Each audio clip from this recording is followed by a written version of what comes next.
Hello and welcome back. Welcome to my studio. It's Lois here from Lois and Morgana Davidson Art, and today I'm going to be showing you how I painted this loose summer landscape in watercolour. We have a stream that sort of runs across a shallow diagonal across the foreground towards the midground trees, and then the eyes are brought along the background tree line and then up into this lovely blue sky. So it's sort of a classic zigzag composition. It's a nice beginner-friendly tutorial. I'll tell you my materials that I use as I go, but you can use any similar colours or brushes, anything that you've got really. Hopefully this demo will just give you a bit of confidence to get stuck in and have a go at a similar scene. But just before I start, a quick promo for my book, Landscapes in Watercolour, Techniques and Tutorials for the Complete Beginner. It's available to purchase now from all good bookstores, and there are a couple of links in the description below if you're interested in taking a look. There are 10 projects, 5 pure watercolour and 5 line and wash. So back to today's demo.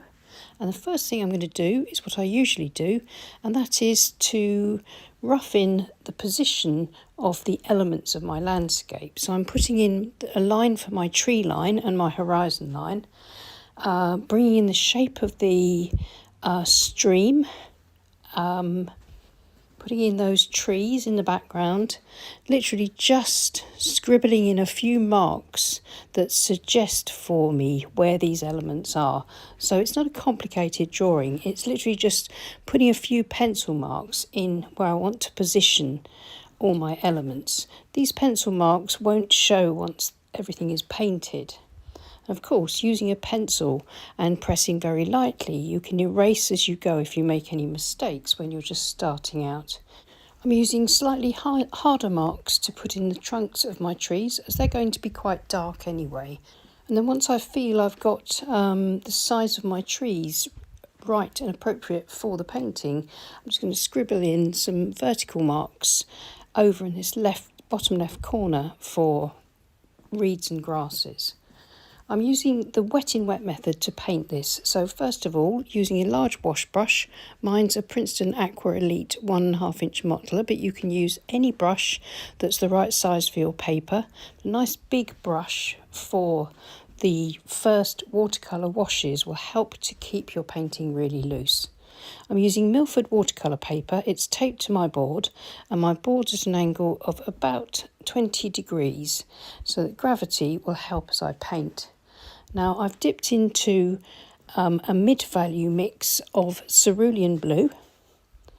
It looks a little bit washed out here because the sun's streaming in through my windows, which is lovely, but it's making filming a little bit difficult. But hopefully if you'll bear with me, you'll see the correct colours at the end. Bringing in some colour down in the stream, so I've got the sky reflected in the water.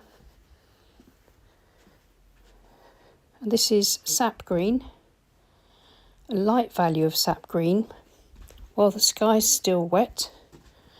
And then dipping into a richer, drier mix, a creamy mix of sap green mixed with some indigo to darken it. You can see these sort of blobby marks that I'm making with the corner of my brush are softly diffusing and are creating my tree line. I can dip into a darker version of the green with more indigo added, maybe a bit of sepia, to give me some shadows near the base of that tree line, and I can sort of straighten that line out using the tips of the flat brush. 3/4 inch flat brush, clean and damp, is great for softening off that edge. And now using the same rich mixture of greens, hooker's green and sap green and indigo, I'm putting in sort of rough jumbly marks for the reeds, and then sweeping in a lighter value wetter mixture of paint across in horizontal sweeps for the field. And while all the foreground and midground greens are wet, I'm dipping into richer mixtures of greens and indigo and darkening up the sides of the stream, sort of the stream banks. That same rich mixture using the corner of my brush again to get the foliage in for the trees. Following the pencil lines that gives me that road map, and then just dabbing on the paint. You can see I'm using the corner of the brush. It's giving me these shapes, trying to make sure I leave some sky holes where the branches will show through. Now I like at this stage to use my palette knife and scrape through the rich paint back to the white of the paper to give me the basis for my tree trunks and my branches. You don't have to do this if you don't like this technique. You can either begin to put a few marks in while everything's still damp, so you get your tree trunks and branches, the main ones, softly diffusing, and then wait for it to completely dry and put in the rest of the trunks and branches. I like to scrape in those marks to start with because it's like drawing with a palette knife, and it gives me a really nice fresh shape to build on in the later stages of the painting. I'm now using my fan brush and my dark green and using vertical brush strokes, and the fan is creating these really lovely long sort of reed shapes, and I can dip into lemon yellow and paint in some lighter reeds and grasses that look like they've been touched by the sunshine, and then I can scrape into the rich paint with my palette knife again. All of this is adding to the texture and the sort of suggested detail, the something and nothing of the foreground. I'm introducing some darks at the base of the stream where the reeds meet the water,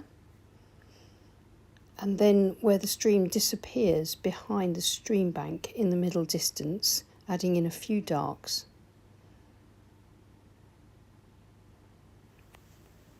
My field here had dried a little bit unevenly, so I'm using a bit of the green paint and my flat brush to smooth things out a bit.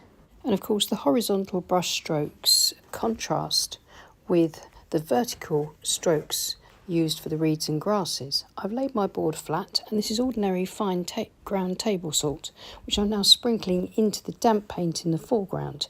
Each little grain of salt will push away the paint and create pretty patterns and textures which will add to the suggested detail in my foreground.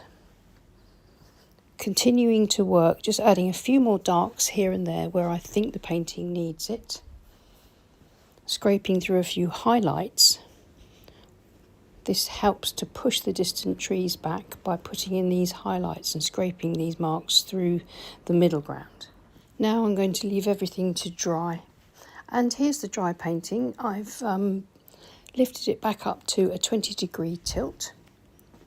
I just have a pile of a few books on my desk, which I rest my board on to get it to that kind of tilt. This is my rigger brush, and I've made a dark mixture using my dark green. I've added a bit of sepia and indigo to it to make a very dark brown. And I'm working around the marks that I scraped in earlier, connecting canopies and putting in the shadow side of the tree trunks. Trying to keep everything loose and organic. This can take a while. Don't rush with this process. We are painting using the wet on dry method, so there's no time limit to this. We can take breaks and stop and sort of step back and have a look and see how the tree's looking before deciding where to put the next brush stroke, etc. To get a natural looking tree, you want to try and make sure that your lines aren't too regimented and that you kind of taper your branches off and increase the number of fine twigs towards the ends of the canopies. I then, before it dries, I like to go through those marks and just scratch through a bit of extra texture with my palette knife because that again gives me even more sticks and twigs and a natural effect.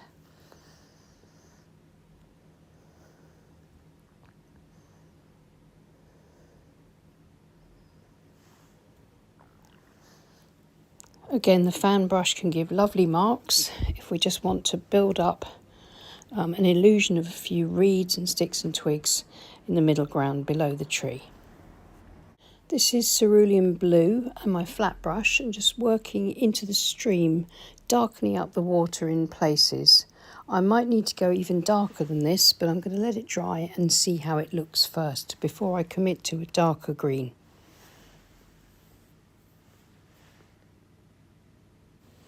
Just building up a few more darks here and there at the base of the reeds and grasses. It's a bit of a balancing act, just getting this sorted out. And finally, I want to use lemon yellow and my size 2 quill brush, and I'm going to glaze the grass in the background and the middle ground with the lemon yellow, just to add that look of sunlight on the grass. And hopefully you can see how that really lifts things. That final glaze just adds that little bit of sunlight. Now using the size 2 quill brush, and I've mixed a nice dark green with all of my greens and some indigo, and I'm dotting in some much darker, deeper shadows here and there in the tree canopy. And as I darken up the tree canopy, that golden sunlight on the fields and grasses seems to glow even more brightly, because we've got even more contrast in the painting. And then finally, it's a little bit fiddly, but I'm using the rigger brush and my green paints to break up the edges of the canopies a little, just dotting in little marks here and there around the ends of those twigs for tiny little leaves just reaching out towards the sunlight.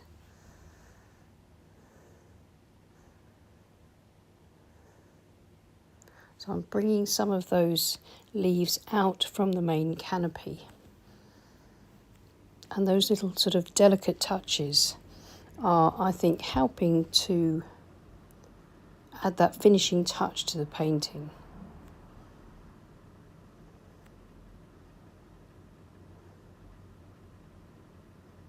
And then the same over this side.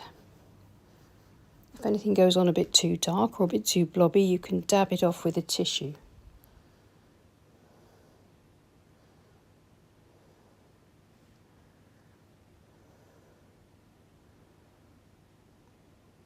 I think that's looking a lot more natural now. I think I've added enough dots and dashes and calligraphic brushwork to the edges of the tree, but I'm not quite sure, so I'm going to remove the tape. This allows me to see the composition with fresh eyes. I can see the painting as a whole, and I can see whether it needs me to go in and make any more additions. And actually, one thing that I've noticed is that I need to darken up the stream. So I've dipped into a very light glaze of hooker's green, and I'm just glazing over the stream with that green. That takes that blue down just a little notch and desaturates it a bit and gives it a more natural look. I think I'm happy now with the amount of leaves on my tree. I feel now that everything feels much more balanced, and here's the finished painting. So this is how it looks in a better light. I hope you'll agree. It's got a lovely look of sunlight on the fields, a nice sort of late spring, early summer's day by the riverside. I forgot to mention that when everything was dry, I brushed any remaining salt crystals off from the foreground with a clean dry brush. I hope that was helpful, and hopefully it's given you some ideas and inspiration to have a go at something similar, or try your own scenes using some of the methods that I've shown you here. If you enjoyed the video, then please give it a thumbs up, and why not subscribe to our channel if you haven't already. It's free to do, and it really helps with our reach. And if you want to support the channel, then hop over to Patreon, where you can see advert-free demos, exclusive content, and share your work over in the community chat group, the Art Studio. So many thanks to everybody that supports us on Patreon already. We really do appreciate you. So that's it from me. I'll see you again soon, and happy painting. Bye.